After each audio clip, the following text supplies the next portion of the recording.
लेकिन सर मुझे ये बताइए ना कि हाफिज सईद को आप लोगों ने किस बात की सजा दी है, मतलब क्या जुर्म किया उसने? टेररिज्म की ना। तो सर नहीं नहीं, नो नो नो नो, मैं अगर आपने उसे टेररिज्म की सजा दी है तो ये बताइए उसने टेररिज्म कहाँ की? क्या उसने पाकिस्तान के अंदर टेररिज्म की है? उसने पाकिस्तान के अंदर, सर देखिए आप मुझे बात नहीं करने देते। सर देखिए मुझे भी बोलने, मैंने आपको 20 मिनट सुना है सर, मैं 20 मिनट से आपको सुन रही हूँ। अब आप जो है ना सोल्यूशन दे रहा हूँ। नहीं, मुझे बात तो करने दे, फिर सोल्यूशन दिएगा ना, मुझे बात तो करने दे। देखिए हाफिज सईद को आप लोगों ने 31 इयर्स की फॉर एग्जांपल आपने सजा दी है, ठीक है, किस बात पे? टेररिज्म पे। कहाँ की उसने टेररिज्म? क्या उसने टेररिज्म पाकिस्तान के अंदर की है? अगर अंदर की है तो कहाँ की है? और अगर उसने भारत में की है तो मान जाइए ना कि ऐसा होता रहा। और वो अजमल कसाब कौन था? अजमल कसाब का तो घर तक दिखाया गया था कि पाकिस्तान में कहाँ पे उसके पेरेंट्स रहते हैं और वो पाकिस्तानी है। और इसी तरह से बाकी कई चीजों में भी सर पाकिस्तान का नाम आता रहा है। और कई जो यहाँ के जो सो कॉल्ड या यहाँ की जो ऑर्गेनाइजेशन है, टेरर ऑर्गेनाइजेशन, वो कई बार रिस्पॉन्सिबिलिटी भी लेती रही है। मैं आप सिर्फ पहलगाम पे जाकर फंस जाते हैं आप लोग बुरी तरीके से, उससे पहले का कुछ नहीं देख रहे, उससे पहले क्या होता रहा है। तो उसके बाद वो टीआरएफ के टीएफआर के क्या वो ग्रुप, उसने भी तो रिस्पॉन्सिबिलिटी ली थी, तो उसको आप क्या कहेंगे? सर इसी वजह से यही आप लोगों का बिहेवियर है जिसकी वजह से हालात ठीक नहीं हो रहे। हर बार आप कह देते हैं हमने नहीं किया, ठीक है मान लिया मैंने पहलगाम, आपने नहीं किया, ठीक है पहलगाम, वो भी मैं स्टेट को नहीं कह रही हूं, मैं उन ऑर्गेनाइजेशंस को कह रही हूं जिनको पाला, जिन्हें बनाया, जिन्हें सिखाया पढ़ाया, जिहादी बना के इधर उधर भेजा, उनकी बात हो रही है। सर अब तो हाल ये हो गया है कि अब हम कुछ भी बोले ना तो इतनी बार हमारे ऊपर इल्जाम लग चुका है और हम साबित नहीं कर पाए। और कई बार ये ग्रुप उठ के मान भी जाते हैं, जैसे मैंने कहा कि हाफिज सईद, ये मसूद अजहर, ये सब लोग कौन है? ये जाहिर है कि ये कोई आपकी तरह डॉक्टर तो नहीं है ना सर, मतलब उन्होंने कोई आपकी तरह से, पता नहीं सर आप किस चीज के डॉक्टर हैं, लेकिन खैर।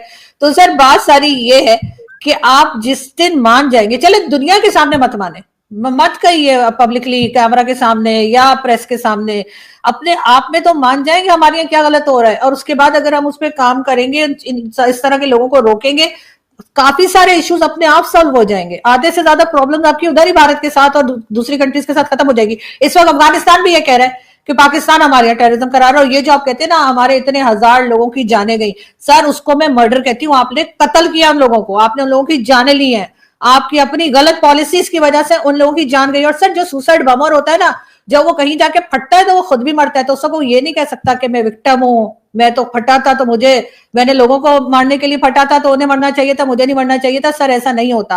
अगर आप गलत पॉलिसीज रखेंगे और उसके बाद आप अगर ये रोना रोएंगे कि हम तो खुद विक्टिम है, तो भाई आपने विक्टिम तो होना ही, आपने आपके ऊपर भी कुछ ना कुछ होगा। अगर आप दूसरे को नुकसान पहुंचाएंगे तो ऐसा तो नहीं है कि वो जहर सिर्फ वहीं जाएगा और आपके ऊपर असर नहीं करेगा, चाहे कम करे लेकिन करेगा। जो इतने लोगों की जाने गई, जो परवेज मुशर्रफ तो कहते थे जी कितने 4000 लोग जो है उस जमाने में कहा जाता था कि परवेज मुशर्रफ ने कहा जी हमने अपने कुर्बान कर दिए अफगान वॉर में। क्यों कर दिए भाई? क्यों आप दूसरों की जंग में जाके शामिल हो जाते हैं? अब गजा में भेज रहे हैं, कभी कहीं भेज रहे हैं फौजियों को अपने, वो बेचारे आम फौजी जो हैं उनकी जाने जाती हैं। और ये जो बड़े बड़े स्केल पे बैठे हुए जो आपके फौजी हैं या जो आपके मिलिट्री स्टैब्लिशमेंट है, वो अपने लूटमार मचा रखी है उन्होंने। कोई कनाडा में घर ले रहा है तो कोई दुबई में घर ले रहा है तो कोई कहाँ ले रहा है। और इसी तरीके से आपके जो पॉलिटिकल पार्टीज हैं उनका भी यही हाल है, सब एक दूसरे को घसीटने में लगे हुए हैं। इमरान खान भी ऐसे ही थे और शहबाज शरीफ साहब भी ऐसे ही। लोग कहते हैं शहबाज शरीफ साहब जो है वो फौज के या मिलिट्री स्टैब्लिशमेंट के पिट्ठू है, तो भाई इमरान खान कौन थे? इमरान खान को भी तो यही लोग लाए थे। ये लोग अपने काम से काम रखें, सिक्योरिटी को देखें, साइड पर हो जाएं भाई। क्या मतलब इन्होंने मुल्क की ईंट से ईंट बजा दी, और क्या चाहिए आपको? और भारत को आप कहते रहते हैं भारत में सर सिर्फ 5% लोग पॉवर्टी लाइन के नीचे, हमारे यहाँ 50% लोग पॉवर्टी लाइन के नीचे, और उस पर किसी को कोई असर नहीं होता। आप जैसे लोग ना कभी पता नहीं बकाऊ खड़े, कभी कहाँ खड़े, कभी किधर किधर की फोटो लगाते रहते हैं सर, ट्रैवलिंग कर करके लोगों को दिखा रहे होते हैं।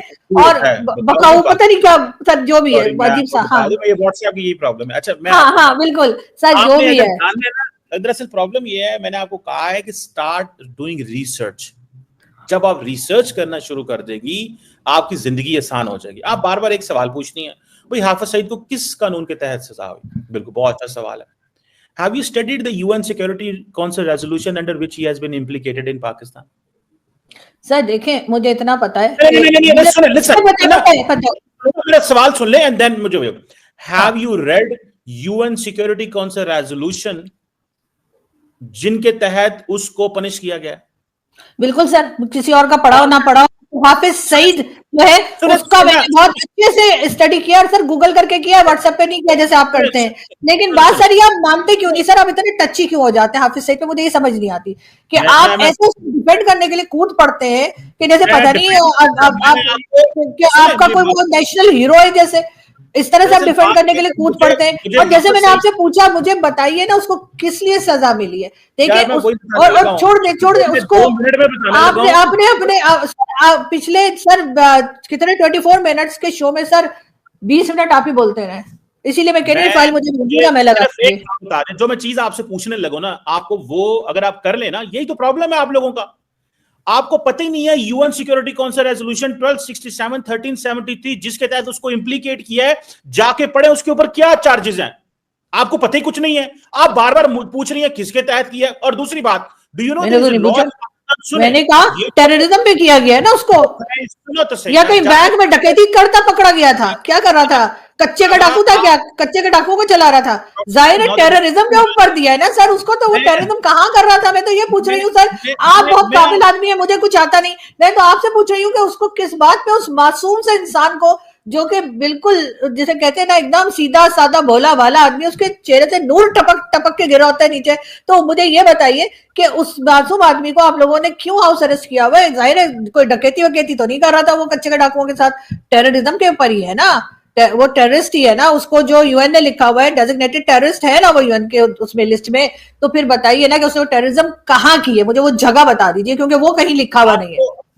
आपको पता है पाकिस्तान में एक कानून है राइट टू इंफॉर्मेशन, आपको चाहिए सिंपली एक एप्लीकेशन लिखें। अगर आप यूएन सिक्योरिटी काउंसिल रेजोल्यूशन 1373 1267 नहीं पढ़ सकती, अंग्रेजी का मसला है आपका, और आपको पता है जाके सिंपल लिखें राइट टू इंफॉर्मेशन कानून है, और जाके इंटीरियर मिनिस्ट्री या जस्टिस डिपार्टमेंट वो चेक कर लें, आप लोग जर्नलिस्ट हैं आपको ज्यादा बेहतर पता चल जाएगा।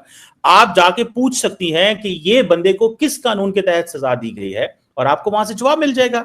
अगर आप वो नहीं कर सकती तो आप जो सिक्योरिटी काउंसिल रेजोल्यूशन है उनके तहत, जिनके तहत उसको सजा तो सर उसको डेजिग्नेटेड टेररिस्ट क्यों बोला, उसको साइंटिस्ट क्यों नहीं बोला, उसको आपकी तरह डॉक्टर हाफिज सईद क्यों नहीं बोलते, बताइए ना। मैं एक बात बताऊं फ्रैंकली, अगर तो कन्वर्सेशन का अगर आपने वाकई सॉल्यूशन निकालना हो तो फिर ठीक है, अगर आपने थिएटर लगाना हो और आपके पास आर्गुमेंट ना हो, लॉजिक ना हो, मैं आपसे क्या कह रहा हूं सर, मैं आपसे क्या कह रही हूँ, मैं लॉजिकली बात कर रही हूँ सर। आप अजीब आदमी है, आप जो है वो अपने गेस्ट की हर बात को रिजेक्ट कर देते हैं, और साथ ही आप ये बता देते हैं कि ये तो पढ़े लिखे नहीं है, इनको तो कुछ पढ़ना नहीं आता, इनको तो ना कोई जबान आती है ना कुछ, इन्होंने किताब देखी है। सर किताबें तो मैंने बहुत देखी है, और आपके पीछे इतनी किताबें ना सर मैं अक्सर देखती हूँ, लेकिन मुझे ये बताइए कि छोड़ दीजिए, आप जरा टची हो जाते हैं हाफिज सईद पे, कोई और बात कीजिए।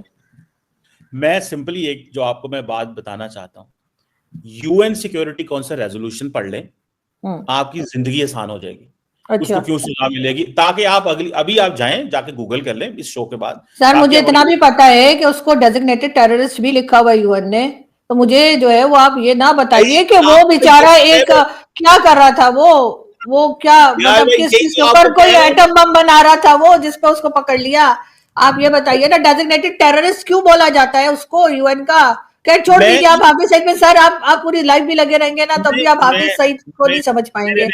दरअसल आप देखें, आपको मसला सिर्फ इतना मैं बताना चाहता हूं कि आप अगर यूएन सिक्योरिटी काउंसिल रेजोल्यूशन पढ़ लेंगी तो आपको पता चलेगा उसे क्यों सजा मिली है। मैं तो ये कह रहा हूं, आप इतनी सी बात नहीं मेरी समझ पा रही। दूसरी मैं आपको ये कह रहा हूं कि अगर आप जानना चाहती हैं, आपने नहीं पढ़ा तो, और आप वाकई समझना चाहती हैं, तो हुकूमत पाकिस्तान जो है उसका राइट टू इंफॉर्मेशन एक कानून है, उसके तहत जाके पूछ ले। इतनी बात मैंने आपसे की, आपको पता चल जाएगा उसको क्यों सजा मिली है। सर आप तो मुझसे ज्यादा जानते हैं ना सर, मैं तो कुछ भी नहीं जानती ना सर, मेरे तो एबीसीडी भी नहीं आती। लेकिन आप मुझे ये बताइए, लेकिन आप ही बता दीजिए कि उस मासूम आदमी को, उस फरिश्ते को 31 इयर्स के लिए जेल क्यों कर दिया है, और उसी के साथ साथ उस नेक आदमी को जिसे कहना चाहिए, जिसके नूर बरस रहा है जिसके चेहरे पे, उसको मुझे ये बता दीजिए कि आप लोगों ने यूएन में जब डेजिग्नेटेड टेररिस्ट क्यों लिखा हुआ है अमेरिका उसमें यूएन में, ऐसा क्यों है सर आप बता दीजिए। सर मुझे तो कुछ पढ़ना नहीं आता, कोई लैंग्वेज नहीं आती मुझे, छोड़ दीजिए। देखिए अगर आपको पढ़ना नहीं ना आता तो मैं अनपढ़ ना आता है सर, आप बता दीजिए, आप तो पढ़े लिखे आदमी है, मुझे बताइए उसको यूएन में सर डेजिग्नेटेड टेररिस्ट क्यों लिखा हुआ है ये बताइए। और आप लोगों ने उसको 31 इयर्स की जेल क्यों दी है सर, मुझे बता दीजिए। मुझे कुछ पढ़ना नहीं आता, ना मुझे हिंदी इंग्लिश उर्दू पर्शियन कुछ पढ़ना नहीं आता। मैं देखें, आपने मुझे लास्ट टाइम बताया था आपने मास्टर्स किया हुआ है, ठीक है, तो बिल्कुल, आपने हाँ मतलब पढ़े लिखे हैं, अनपढ़ों से तो हाँ, मैं बात ही नहीं करता। तो सही आपने सही। खुद बताया कि आप पढ़ी लिखी हैं, मुझे लास्ट टाइम आपने मुझे बताया था। नहीं तो सर, अब आप फिर आपके घूमती सामने हैं, सर मैं कुछ भी नहीं सर, आपके सर आप आपके बुरा मान चरण के खाए हैं। लेकिन सर मुझे ये बताइए सर कि प्लीज आप मुझे बताइए ना कि आप बुरा हाफिज सईद का नाम यहाँ क्यों लिखा हुआ है, और उसको 31 ईयर्स की जो जेल दी है, तो तो जाके सर उस स्टडी करें ना, नहीं सर आप स्टडी करें। बताइए सर, सर हमें पढ़ा ही नहीं बताया जाता तो मुझे सर, जब मैं पढ़ती हूँ मुझे नींद आ जाती है, तो सर आप बता मैं दीजिए। देखें, मैं तो सिर्फ कहता हूँ जाके, मैंने तो 2 आपको तरीके बता दिए, आपको पता चल जाएगा। मैंने कहा हमें बताएं तो सही ना, आप आपको चाहिए, मतलब you have a case to present ना, तो आप जाएं, उसको पढ़ें और मुझे बता और दें। सर इसी तरीके से सर अब बात उधर ही फिर चली जाती है कि और कई बार भारत ने अजमल कसाब और किस किस का कहा, मुझे कोई ये ना समझे कि मैं कोई बहुत भारत से हमदर्दी रखती हूँ, या मैं कोई भारत की साइड ले रही हूँ। मैं अपनी कंट्री की साइड ले रही हूँ भाई, मुझे अच्छा लगता है कि मेरी कंट्री को, और दूसरे दिन वो टेररिस्तान तो कभी क्या बोलते हैं, और फिर यहाँ से वो उसामा बिन लादेन से लेकर और हाफिज सईद तक सारे के सारे यहीं से बरामद होते हैं। ऐसी क्या बात है? तो सर वो नहीं होना चाहिए, ताकि अपनी कंट्री के बारे में कुछ सोचें कि यहाँ से भी कोई आईटी एक्सपर्ट्स निकले, यहाँ से भी कोई पायलट्स निकले। अब देखें उनके जो पायलट जिनकी अभी प्लेन क्रैश हुआ है उधर दुबई में जो एयर शो के दौरान, मुझे इंतहा का अफसोस हुआ है सर। प्लेन का नहीं हुआ, प्लेन का तो भारत के पास बहुत पैसा है सर, वो ऐसे 10 और ले लेंगे, वो मसला नहीं है, लेकिन वो इंसान जो चला गया वो बहुत इंपॉर्टेंट था। और उनके लिए मेरा ख्याल है हमारे मीडिया और हमारे कई लोग जो है सोशल मीडिया पे जो बदतमीजी कर रहे हैं, मेरा ख्याल है उनको शर्म आनी चाहिए इस किस्म की बातें करते हुए, इस किस्म की चीजें लिखते हुए जो वो उनके बारे में लिख रहे हैं। मैं सबको नहीं कह रही, बहुत से पाकिस्तानियों ने अच्छा भी लिखा है, बहुत से पाकिस्तानियों ने उनके लिए दुआएं भी लिखी हैं और बहुत कुछ है, लेकिन कई लोग जो कि प्रोमिनेंट तरीके से मीडिया में दिखाई देते हैं, उन्होंने कई जगह अपनी बकवास और अपनी असलियत दिखाई है जो नहीं दिखानी चाहिए थी। मैं तो समझती हूँ कि एक इंसान चला गया, आप सोचें कितने साल लगते हैं इतनी जबरदस्त तालीम हासिल करने में जिससे कि वो इस तरह का फाइटर जेट उड़ा पाए, और किसी वजह से अगर इस तरह का हादसा हो गया है तो यकीनन उनकी फैमिली भी बहुत डिस्टर्ब होगी, उनकी कंट्री, हर कोई। दोस्तों, भारत जब भी दहशतगर्दी की बातें करता है तो कमर चीमा जैसे लोग बोलने लगते हैं कि हम कुछ नहीं करते। दुनिया हमारा नाम नहीं लेती दहशतगर्द के मामले में, लेकिन आरजू जी जैसी पाकिस्तानी जर्नलिस्ट साफ साफ कह रही है कि पाकिस्तान के अंदर कुछ ग्रुप ऐसे हैं जो कश्मीर, मुसलमान, जिहाद, इन सब के नाम पर भारत में दहशतगर्दी करते रहे हैं। वो ये भी कह रही है कि पाकिस्तान इन्हें रोक दे तो सबसे बड़ा फ़ायदा भारत का नहीं पाकिस्तान का ही होगा। दोस्तों, पाकिस्तान से हो रही दहशतगर्दी की बातें भारत अकेला नहीं बोलता, अमेरिका से लेकर पूरी दुनिया बोलती है, लेकिन चीमा साहब को समझ नहीं आता या फिर समझना नहीं चाहते। हर बार वही पुराना राग अलापते हैं, दुनिया हमारा नाम नहीं लेती, हम तो खुद शिकार है, वगैरह वगैरह।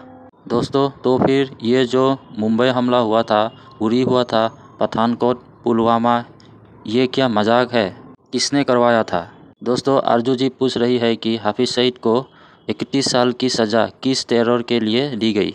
इसके जवाब पर चीमा साहब आरजू जी की बातों को गोल गोल घुमाने लगते हैं और उल्टा सवाल पूछने लगते हैं। दोस्तों, जब मुंबई हमला हुआ तो भारत ने सबूत दिया, सब कुछ दिया, फिर भी पाकिस्तान ने कहा था हम मानेंगे नहीं।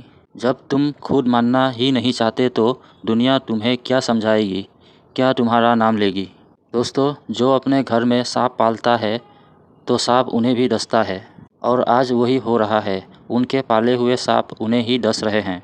लेकिन चीमा साहब और उनके जैसे लोगों को ये बात समझ नहीं आ रही।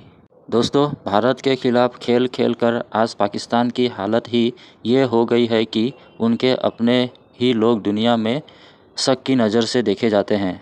दुनिया भरोसा उस देश की करता है जो ईमानदार हो, साफ हो और अपनी गंदगी खुद साफ करने की हिम्मत रखता हो।